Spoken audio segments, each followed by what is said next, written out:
ellos y les dijo: paz a vosotros. Entonces, espantados y atemorizados, pensaban que veían un espíritu.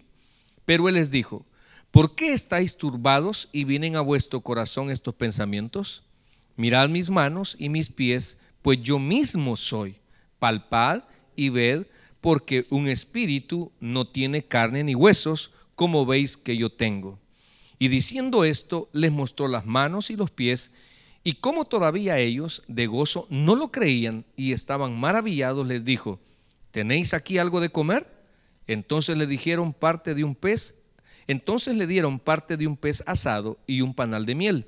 Y él lo tomó y comió delante de ellos. Y les dijo: estas son las palabras que os hablé estando aún con vosotros, que era necesario que se cumpliese todo lo que está escrito de mí en la ley de Moisés, en los profetas y en los salmos. Vamos a orar. Padre, queremos suplicarle que pueda añadir bendición, Señor, a su palabra, y sobre todo, mi Dios, que pueda alimentar de palabra viva a este rebaño que ha desafiado el cansancio, hemos desafiado la distancia, Señor, quizás nuestras emociones como la tristeza, el enojo o algún tipo de inconformidad, porque creemos firmemente, Señor, que buscándole, que no solo de pan vive el hombre, sino de toda palabra que sale de su boca, Señor. Tenemos el libro, mi Dios, el mapa de nuestra vida, y por eso le suplicamos que pueda hablar a nuestro corazón. En el nombre de Jesús, Señor, le pedimos que su palabra sea viva y eficaz. Amén y amén. Podemos tomar asiento. No permitas que se turbe tu corazón. Este sería como la tercera parte de este estudio. Y queremos, hermanos, que aprendas a estar convencido que tu fe en el Señor jamás va a ser avergonzada. Hay cosas que Dios permite en su soberanía, y quiero retomar una vez más esa triste noticia del domingo, donde un joven pues lastimosamente entró a una primera iglesia bautista allá en Texas y mató 26 personas, incluyendo la hija de un consiervo, un pastor. Y algunos empezamos como a decir, bueno, ¿y qué está pasando? Bueno, o quizás la cuestión de por qué Dios lo permite, ¿verdad? O por qué Dios no hizo algo. Bueno, hermanos, porque Dios es un Dios de propósitos, y que la fe de estos hermanos llegará un momento donde no va a ser avergonzado. En el creyente, hermanos, el morir es ganancia, aunque nos duela en el corazón los que nos quedamos aquí en la tierra.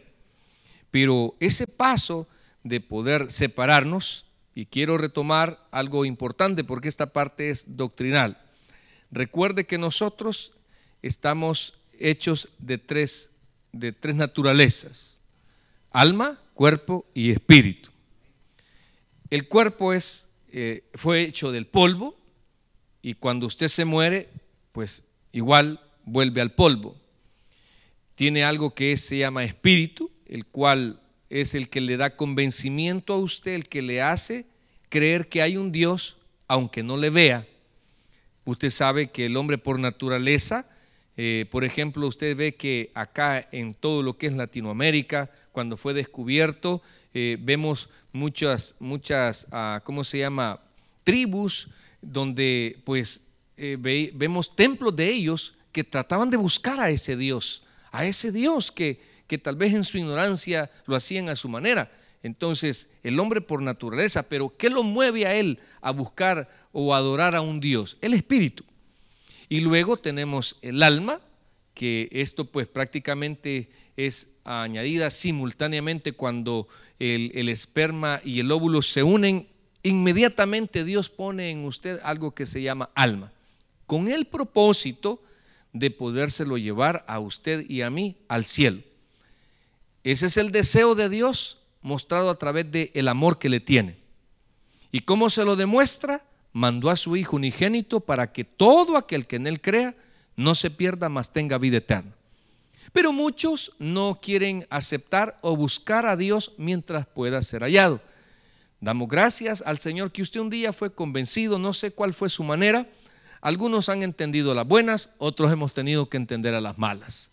Dios ha tenido que tratar con nosotros para doblarnos el brazo y poder llegar rendidos a los pies de Cristo. Y qué bueno que lo ha hecho ahora en vida, porque, hermanos, llegará un momento donde las personas que no lo hicieron van a participar en algo que se llama la segunda resurrección, donde sí lo van a hacer. Dentro del conocimiento bíblico también, hermanos, encontramos que hay varios personajes que no vieron muerte, ¿sí? Dentro de ellos uno llamado Enoc. Él, mis amados, dice la Biblia simplemente que fue traspuesto, o sea, caminó con Dios y fue traspuesto. Él no vio muerte. Otro personaje que vemos que la Biblia dice que no vio muerte es Elías, ¿verdad? Elías tampoco vio muerte. Y el tercero, que ya hemos dicho que existe una pequeña duda de entre si murió o no murió, es Moisés, ¿verdad? Porque le dijo Dios que él lo iba a enterrar. Entonces, si lo iba a enterrar es porque le iba a quitar la vida. Ahora, pero vemos que en el libro de Judas, porque hay un libro que se llama Judas, por si no sabía, hermano, oiga, ¿sí? Amén. Y él es el medio hermano de Jesús, como Jacobo o Santiago. El libro de Santiago también es, el escritor es el medio hermano de Jesús. ¿Dónde encuentro, pastor, que Jesús tuvo más hermanos? Búsquelo en Mateo capítulo 13. Ahí aparecen. No lo busque ahorita, pero son bases para que usted pueda entender que después del nacimiento de Jesús, la Virgen María tuvo más hijos. Amén.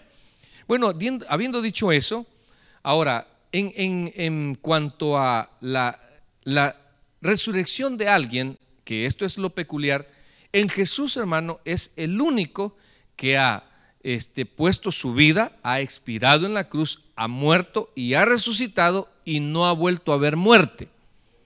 Luego, por ejemplo, en el Antiguo Testamento vemos que Elías resucitó a un niño, al hijo de la viuda. No sé si ha leído esa historia. Entonces el niño se muere y Elías ora por él y lo resucita, pero ese niño volvió a morir. Luego, los casos en el Nuevo Testamento, por ejemplo, la hija de Jairo, ella ya había muerto, el Señor la resucita, pero también vuelve a morir. El otro caso más curioso es Lázaro, que él, ¿cuántos días dice la Biblia que pasó muerto? 4 días de muerto. Y entonces llega el Señor y le dice: Lázaro, ven fuera. Y en esa orden comienza a hacer una regresión de lo putrefacto, hermanos, a cobrar vida, a ordenar las células, a poder dar nuevos intestinos, nuevos pulmones, nueva piel, nueva carne, porque ya llevaba 4 días. Y sale él, pero también volvió a haber muerte. El único, hermanos, el único, el cual murió y ha resucitado, se llama nuestro Señor Jesucristo. Amén. Eso merece un fuerte aplauso del Señor. Pero hemos dicho, no se turbe o no permitas que se turbe tu corazón, porque en todo el contexto que estamos hablando, mis amados, vemos que antes de la resurrección de nuestro Señor Jesucristo, ¿qué sucedió? La crucifixión. Y en la crucifixión, pues lastimosamente, varias mujeres, incluyendo la Virgen María, vieron morir a Jesús.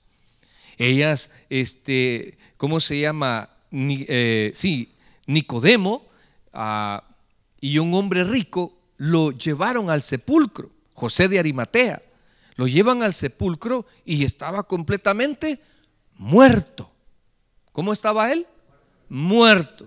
Entonces algunos empezaron a decir, empezaron a tener conflictos, ¿verdad? Conflictos, es decir, y si nosotros estábamos convencidos que él era el Mesías, el que había de redimir al pueblo de Israel, pero se murió. Entonces, habían olvidado ciertos pasajes bíblicos donde decía que era necesario que el Hijo de Dios pusiera su vida y que resucitara al tercer día. Pero cuando se da ese evento, la perspectiva, las emociones de ellos cambian totalmente. Ya hemos hablado de que las mujeres, María Magdalena, la otra María, iban, hermanos, al sepulcro con especias aromáticas. Ellas no iban a esperar o a contemplar de que Jesús había resucitado. Ellas consideraban que tenían que ponerle hierbas aromáticas al cuerpo muerto de Jesús. A eso iban ellas. Entonces, cuando llegan al sepulcro y lo encuentran vacío, y el ángel les dice: ¿por qué buscáis entre los muertos al que vive? Id a sus discípulos y decirles que ha resucitado. Ellas van donde los discípulos y les comentan y les dicen: fuimos al sepulcro y un ángel del Señor nos dijo que había resucitado. Y me imagino yo, le hicieron una pregunta: ¿y ustedes lo vieron al Señor? Y esa parte las hace que ellas se regresen nuevamente al sepulcro. Pero antes de eso ya se ha adelantado Pedro y Juan el Amado. Llegan al sepulcro para constatar las palabras de las mujeres que habían llegado el primer día de la semana al sepulcro. Cuando ya regresan las mujeres por segunda vez, se les aparece el Señor. Y entonces dice claramente la Escritura que María Magdalena se postra a los pies y le adora. ¿Qué hizo María Magdalena? Le adoró. Si Jesús no fuera Dios, no hubiera permitido adoración, porque escrito está: al Señor tu Dios adorarás y solo a Él servirás. Entonces Jesús es Dios. Amén. A partir de ahí que ellas vieron a Jesús resucitado, hermanos, cambiaron por completo. Cambió su manera de creer en el Mesías. E igual vemos los discípulos que se van camino a Emaús, otros que iban tristes. El Señor en su soberanía, en sus propósitos, se les aparece a ellos, come pan con ellos, se les muestra, se les revela, y entonces ellos dejan lo que tenían que hacer y se van nuevamente a esa casa el mismo día, solo que en la noche, y les dicen: es cierto, ha resucitado, a nosotros se nos ha aparecido. Entonces, ese estado emocional de tristeza, ese estado emocional de incertidumbre, son dos cosas, hermano, que nuestra misma naturaleza muchas veces nos pasa. Cuando tenemos problemas, cuando nos quedamos sin trabajo, cuando un abogado nos dice: mire, su caso no tiene solución, cuando el doctor le dice a usted: mire, su enfermedad no tiene cura, cuando usted ve su problema bien complicado, ¿qué pasa, hermanos? Dos cosas: se entristece y se llena de incertidumbre. Pero cuando usted tiene un contacto con ese Dios vivo y verdadero, ¿y cómo lo tenemos nosotros, hermano? De dos maneras. Nosotros los cristianos, los que hemos creído sin haberle visto a Jesús, los que hemos creído en su sacrificio, hemos creído por fe que Él vino, murió y resucitó entre los muertos. Ese acto de creer en Él, hermanos, ha hecho de que el Espíritu Santo more en nuestros corazones. Entonces, el Espíritu Santo hace que cuando usted está triste o con incertidumbre, como aquello de: bueno, ¿y qué voy a hacer? Dios hace algo para que su fe se fortalezca, para que usted, luego de llenar, que no se llene de incertidumbre, sino que se llene de esperanza. ¿De qué se va a llenar usted? De esperanza en cualquier situación, que fue lo que le sucedió a todos estos discípulos cuando se les aparece el Señor con el cuerpo que había muerto. ¿Por qué no se apareció con el cuerpo glorificado? Porque Él quería que ellos estuvieran convencidos de que el que había muerto en la cruz era el que se les había aparecido. ¿Recuerda usted o ya ha leído también que hay un momento llamado la transfiguración, que es conocido como metamorfosis, un cambio de naturaleza? Dice ahí que el Señor, sus vestidos se pusieron blancos y su rostro como el sol. O sea, tuvo otra naturaleza, al cual me imagino, mis amados, que es totalmente diferente al cuerpo terrenal. Pero el Señor quería que estuvieran convencidos. Por eso les dice: miren, toquen mis manos, aquí tengo ¿se acuerdan cuando me metieron los clavos? Miren, ustedes vieron cuando me metieron una lanza en el costado. Jesús quería que estuvieran sus discípulos completamente convencidos. ¿Qué es lo que Dios se encarga en cada uno de sus hijos? Que estemos completamente convencidos en el camino que estamos y en la fe que estamos. Donde usted, hermanos, puede dudar de su marido, pero nunca de Jesús. Puede dudar de su mujer, pero nunca de Jesús. Puede dudar de sus hijos, pero nunca de Jesús. Puede dudar del pastor, que el Señor lo reprenda, pero nunca de Jesús. Amén. Sí, pero nunca de Jesús. El Señor siempre hace algo para que usted y yo estemos convencidos, hermanos, que Jesús es el mismo de ayer, de hoy y de siempre, por los siglos de los siglos. Él hace algo para que estemos convencidos. Siempre hace algo el Señor para que a usted su fe no le falte. Siempre hace algo el Señor, siempre pone algo en su corazón. Por eso decía Pablo: cuando soy débil, entonces soy fuerte. Ahora, hermanos, quería compartir los atributos del Señor, la completa deidad del Cristo encarnado. Vamos a ver ciertos atributos que solo Dios tiene y que también la palabra afirma que Jesús los tiene. Atributos de la deidad del Cristo encarnado. Atributos o la completa deidad del Cristo encarnado. Así vamos a ver este tema y vamos a ver, hermanos, que Él posee atributos que solo Dios tiene. Amén. Así que si Jesús tiene atributos que solo Dios tiene, pues también Jesús es Dios. No es que sean tres dioses, hermano. Dios es uno solo. ¿Sí? Dios es uno solo, manifestado en tres personas: en el Padre, en el Hijo y en el Espíritu Santo, sin separarse, porque es un solo Dios. Amén. Esto es importante creerlo. Ahora veamos, y por eso esa fe que usted ha puesto en Jesús como su Salvador y como su Dios, vamos a ver qué dice la Escritura. Número uno, acerca de la eternidad. Porque algunos pueden decir: pero mire, si Jesús comenzó desde que nació, desde el vientre de la Virgen María, ¿verdad? Entonces ya hemos visto, mis amados, que antes de la encarnación, en el Antiguo Testamento, quien se le aparecía a los profetas, a los patriarcas o a alguien en particular cuando Dios quería hablar con ellos, se le aparece el ángel de Jehová. Y ese ángel de Jehová vemos también que él permite adoración. Y si permite adoración, ese ángel de Jehová, ¿quién era él? Era Cristo. O sea, una teofanía. ¿Qué hemos dicho que es una teofanía? Hermanos, la aparición de Jesús antes de su encarnación. Esa es una teofanía. Cuando Jesús se aparecía antes de su encarnación. Amén.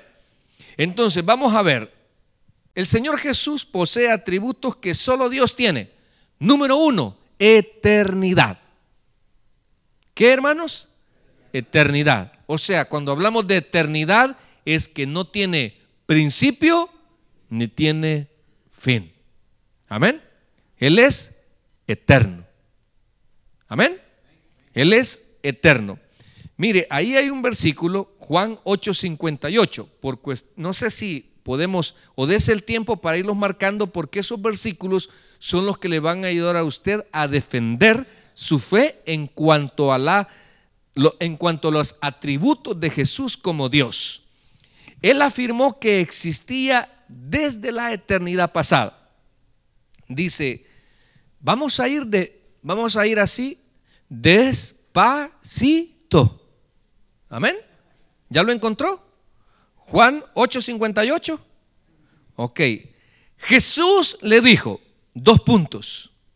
¿Ya estamos ahí?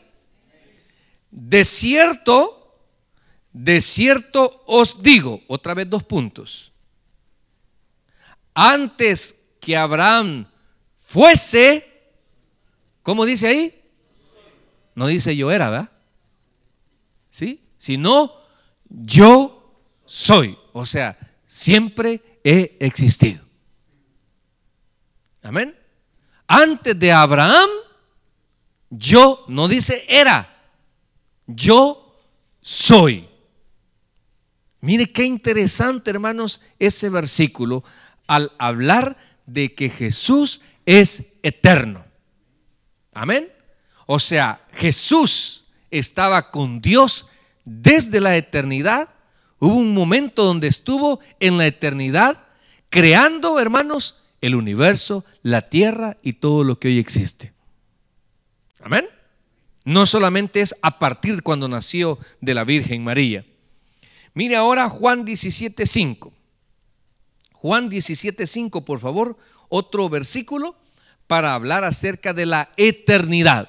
O sea, un atributo que solo Dios tiene y que nuestro Señor Jesucristo también tiene, y por ello afirmamos que Jesús también es Dios. No es otro Dios, sino es un solo Dios. Amén. Pero manifestado en el Hijo. Dice, ahora pues, Padre, glorifícame tú al lado tuyo, con aquella, oiga bien, gloria que tuve contigo. ¿Cuándo? ¿Cuándo? ¿Antes de qué? Ok, Jesús ya tenía gloria antes de la creación del mundo. Amén. Entonces, hermanos, nos está diciendo que Jesús posee eternidad. Nos está diciendo que Jesús es eterno. Nos está diciendo que Jesús es Dios. Amén. Porque solo Dios es eterno, y si Jesús tiene eternidad, también es Dios. Vamos a ver ahora su omnipresencia. Vamos a ver ahora otro atributo que solo Dios tiene y que Jesús también lo posee, que es omnipresencia. O sea que el Señor se atribuyó estar presente en todos los lugares. Por eso a mí me da risa aquellos hermanos que se quieren esconder pecando. Amén. Ya se va a ir el pastor, espérate, entonces vení. No, a esa hora no venga, vení como a las 3 de la madrugada cuando todos están dormidos. Ya se va a ir mi esposa, mira, no hermano, ahí está Dios mirándolo. Ahí está el Señor Jesús también viéndolo. Del Señor no nos podemos ocultar. No sé si a usted le ha pasado, hermano, que anda queriendo pecar por algún lugar y lo ve algún hermano y lo saluda. ¿No le ha pasado? ¿O solo a mí? ¿Ah? Ni un amén, va sin vergüenza, va, pero está bien. Sí, de veras, no sé si ya le ha pasado a usted, que usted anda queriendo hacer algo y de repente ve a un hermano a las 2 de la madrugada queriendo pecar igual que usted, pero la cosa es que se ven. Y se saludan. Como es Dios, ¿verdad? Queriéndonos llamar al arrepentimiento. Pero bueno, hablando de la omnipresencia, omnipresencia es que el Señor Jesús está en todos los lugares. Amén. Está en todos los lugares y en el mismo tiempo. ¿Ok? O sea, en este momento está aquí con nosotros y está allá en su apartamento.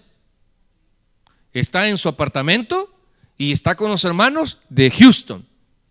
Está con los hermanos de Houston y también está su presencia ahí en la luna. Porque el Señor está en todas partes. Amén. ¿Dónde, hermano? En todas partes. No hay ningún lugar que usted se quiera ocultar porque el Señor ahí está. Ok, vamos a ver estos versículos, por favor. Mire, Mateo 18:20 dice: porque donde están 2 o 3 congregados en mi nombre, ahí estoy yo en medio de ellos. Mire qué interesante. Porque donde están 2 o 3 congregados en mi nombre, ahí estoy yo en medio de ellos. El Señor Jesús no dice, ay, quiero ver, hay muy poquitos hermanos aquí, solo 2. Ah, pues no, cuando hayan 3 o 4, ahí voy a venir, oiga. No, el Señor garantiza que donde 2 o más estén reunidos, Él aquí va a estar. Amén. A nosotros ya nos ha pasado con el hermano Pedrito, ¿verdad, hermano? Comenzamos amaneciendo con Dios, comienzo solo yo y orando por aquellos que venían, que el Señor los arrastre para que después puedan estar nuevamente diciendo amo y me apasiona, ¿cómo se llama? Amaneciendo con Dios. Pero ese es un resentimiento que yo guardo con aquellos. Oiga, pues ya lo liberé. Entonces, de repente entra el hermano Pedrito y me dice: pastor, ¿y los hermanos? No, hombre, ya vino usted, le digo, por usted, el que hemos preparado el mensaje. Y de repente se empiezan a agregar. Pero el hecho de que solo llegue alguien no significa que el Señor no está ahí. El Señor ahí está con nosotros, respaldando su ministerio. Amén. Bueno, pues después de, ya le dije, haber sacado el resentimiento, vamos a ver Mateo 28:20, enseñándoles que guarden todas las cosas que os he mandado, y aquí yo estoy con vosotros todos los días hasta el fin del mundo. ¿Cuándo va a estar? Estoy con vosotros todos los días. O sea, usted y yo gozamos de la presencia de Dios, de Jesús. ¿Cuánto? Todos los días, hermano. No solamente ahora, no solamente el domingo, todos los días. Vamos a ver ahora su omnisciencia. O sea que el Señor demostró conocimiento de cosas que solamente podía saber si fuese omnisciente. Vamos a ver ahora la omnisciencia del Señor. Mateo 16:21, otro versículo que le va a hablar a usted de la omnisciencia del Señor Jesús. ¿Sí lo tiene? Amén, qué bien. Dice: desde entonces comenzó Jesús a declarar a sus discípulos que le era necesario ir a Jerusalén y padecer mucho de los ancianos y de los principales sacerdotes y de los escribas, y ser muerto y resucitar al tercer día. O sea, el Señor siempre supo a qué venía aquí a la tierra. Amén. Vamos a ver ahora el segundo, Lucas 6:8. Este es otro versículo donde da más claridad acerca de la omnisciencia del Señor. Mire, dice: mas él conocía los pensamientos de ellos. Quiero hacer un paréntesis. ¿Nunca usted se ha sonreído con alguien por pura educación, pero le cae mal? ¿Nunca ha sido hipócrita o solo yo? Sí, nunca se ha sonreído y todavía tiene la desfachatez de saludarme. ¿Ah? O sea, pero ¿verdad que no se lo dice? Según ella, la persona, usted, qué sonrisa más amable la de esa hermana, ¿verdad?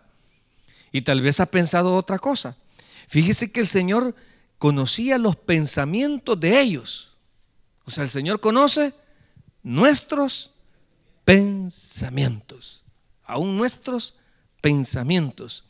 Dice en el 6:8: mas él conocía los pensamientos de ellos y dijo al hombre que tenía la mano seca: levántate y ponte en medio. Y levantándose se puso en pie, porque ellos pensaban: queremos ver si lo sana el día sábado, pero no se lo decían. Veamos ahora Juan 4 del 29 al 30. Fíjese, hablando de la mujer samaritana, cuando el Señor le revela y le dice: bien has dicho, porque tantos maridos has tenido y con el que estás no es tu marido. Mire qué pobrecita, esta pobre samaritana, a usted le había ido mal en el amor. Cualquier parecido es pura coincidencia, oiga. Amén. Sí, o sea, qué tremendo, pues, porque dice que con el que estaba no era de ella, o sea, que no le pertenecía. Sí lo entiende eso, hermano. Ok, pero no me regale el sermón ni para nadie. Oiga, solamente acordémonos de la samaritana. Venir, dice, ver a un hombre que me ha dicho todo cuanto he hecho. ¿No será este el Cristo? Entonces salieron de la ciudad y vinieron a él. Entonces el Señor conocía perfectamente la vida de la mujer samaritana, denotando eso, hermano, omnisciencia. Amén. ¿Nunca ha venido usted a la iglesia y a cualquiera que ha escuchado predicar acá ha hablado algo de su vida? ¿Nunca, hermano, le ha pasado? A mí sí ya me ha sucedido, muy seguido, donde dice uno: bueno, ¿y esto qué es? Es la promesa que se cumple de la Escritura que dice que la palabra de Dios discierne los pensamientos y las intenciones del corazón. Entonces, Jesús es omnisciente.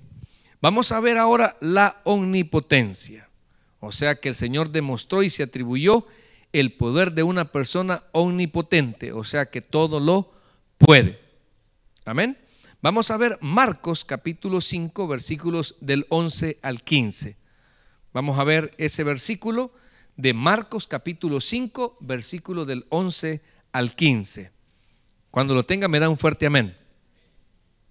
¿Estamos ahí? Ok, dice: estaba allí cerca del monte un gran hato de cerdos paciendo, y le rogaron, ¿quiénes, hermanos? Todos los demonios: envíanos a los cerdos para que entremos en ellos. O sea, dice que le rogaron todos los demonios. Fíjese que ellos no hicieron lo que ellos querían. ¿Se sujetaron a quién, hermanos? Al Señor Jesús. ¿Ok? Y luego Jesús, ¿qué hizo? En el versículo 13. Y luego Jesús les dio permiso. Y saliendo aquellos espíritus inmundos, entraron a los cerdos, los cuales eran como 2000, y el hato se precipitó en el mar por un despeñadero, y en el mar se ahogaron. Y los que apacentaban los cerdos huyeron y dieron aviso a la ciudad y en los campos, y salieron a ver qué era aquello que había sucedido. Vienen a Jesús y ven al que había sido atormentado del demonio y que había tenido la legión, sentado, vestido en un juicio cabal, y tuvieron miedo. Mire qué poder del Señor, de dos cosas: sobre los demonios y el poderlos sacar de una persona. Imagínese usted que una persona, por lo que vemos, es capaz, el que no ha recibido a Cristo, de poder ser como un recipiente, por así decir, de poseer más de 2000 demonios. O sea que le caben bastantes a la persona, ¿va? Entonces ahora entiende por qué a veces la suegra es bien enojada, hermano. Cuando se posee. Ya se ha fijado cuando la señora se enoja, la que no es cristiana, ¿va? Porque las cristianas solo son influenciadas. ¿Ah? Ahora uno deduce, ya sabemos por qué se enojan tanto. Se imagine tanto demonio adentro, hermano. Amén. Mire qué interesante. Este hombre de Gadara, o sea, lo poseían más de 2000 demonios. Increíble, hermanos. Increíble. Ahora nosotros, insisto, el que ha recibido a Cristo como su Salvador personal, no se preocupe que usted tiene el sello del Espíritu Santo y usted jamás puede ser poseído por los demonios. Jamás, hermano. No puede entrar ni un demonio. Lo único que pueden hacer en nuestras vidas es influenciarnos, empujarnos a hacer cosas fuera de la voluntad de Dios. Eso sí lo pueden hacer. Por favor, medite y reflexione, y que todas sus acciones sean, mis hermanos, a la luz de la palabra y no a la luz de sus juicios o pensamientos. Eso es muy importante. ¿Por qué? Porque no vaya a ser que usted se encuentre siendo instrumento de Satanás y no de Dios. Hermanos, por favor, la sabiduría de Dios es pacífica. ¿Qué es, hermano? Pacífica. Nunca vaya a ser parte de las matemáticas del diablo. ¿Cuáles son las matemáticas del diablo? Restar y dividir. Y las de Dios son sumar y multiplicar. Esas son las dos matemáticas de Dios. Pero hay personas que se prestan inconsciente o conscientemente a los planes de Satanás, ¿verdad? Eso es muy importante que usted reflexione como oveja. Vamos a ver ahora también, por cuestiones de tiempo, solo anote esta segunda cita, Juan 11 del 38 al 44, para poder ver entonces que el Señor tiene atributos que solo Dios posee. Dijimos, hermanos, acerca de la eternidad, el Señor siempre ha sido. No tiene pasado, no tiene presente. Él tiene un presente absoluto. Amén. ¿Sí? Número 2, dijimos o hablamos de su omnipresencia, ¿verdad? Él está en todas partes y todos los días de nuestra vida hasta el fin. Amén. Número 3, hemos dicho que Él también es omnisciente, conoce nuestros pensamientos y las intenciones del corazón. Amén. Ahora vamos a ver también, hemos visto su omnipotencia, o sea, lo que es capaz de hacer el Señor, cosas que nadie ha podido, ¿verdad? Como por ejemplo resucitar a un hombre de 4 días de muerto. Y aún, hermano, sigue haciendo cosas el Señor Jesús. Por ejemplo, hay enfermedades que la ciencia todavía no ha encontrado la cura. Cura para el cáncer, cura para el SIDA. Y hay creyentes, hermanos, que encontraron en Jesús la sanidad. Personas que han encontrado un milagro en el Señor, porque Dios es omnipotente. Amén. Ahora vamos a ver, lo que sí es importante, hermanos, reconocer que Dios lo haga o no haga el milagro que le estamos pidiendo, Él siempre puede.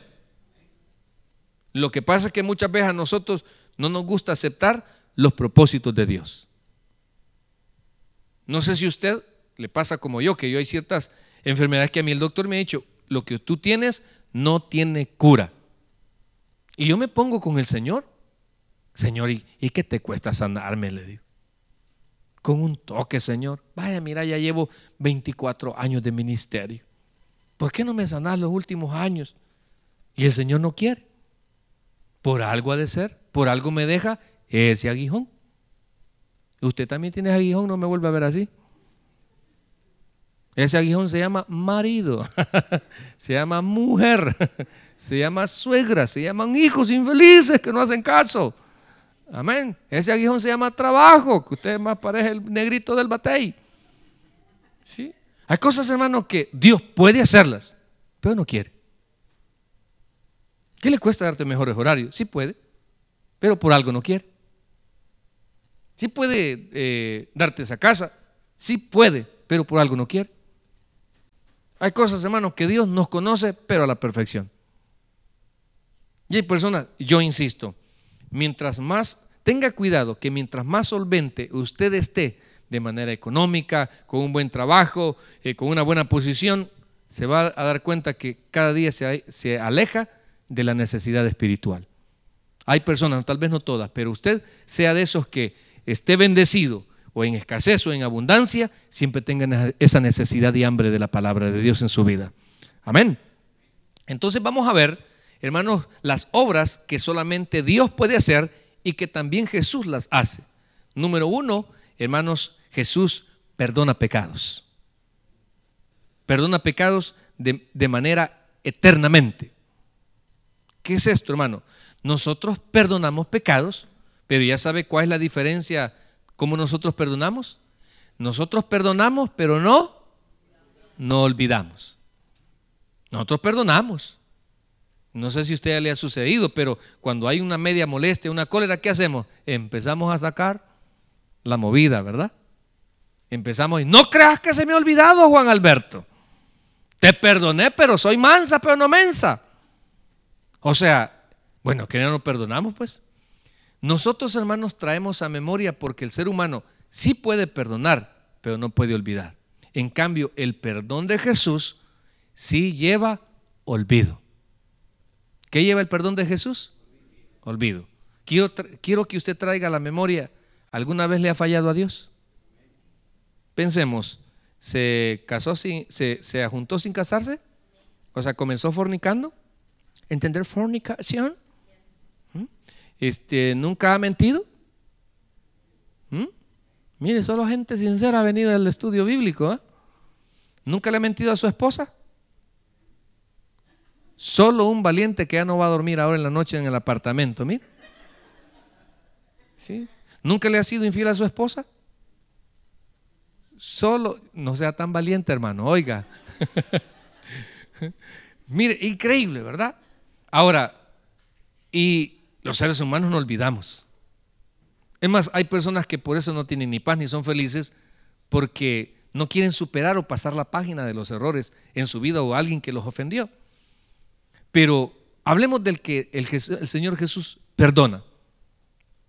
Vamos a pensar una hipótesis, que nuestro hermano Ulises, no sé, allá en su trabajo hay un gay y se enamora del hermano y tienen un romance.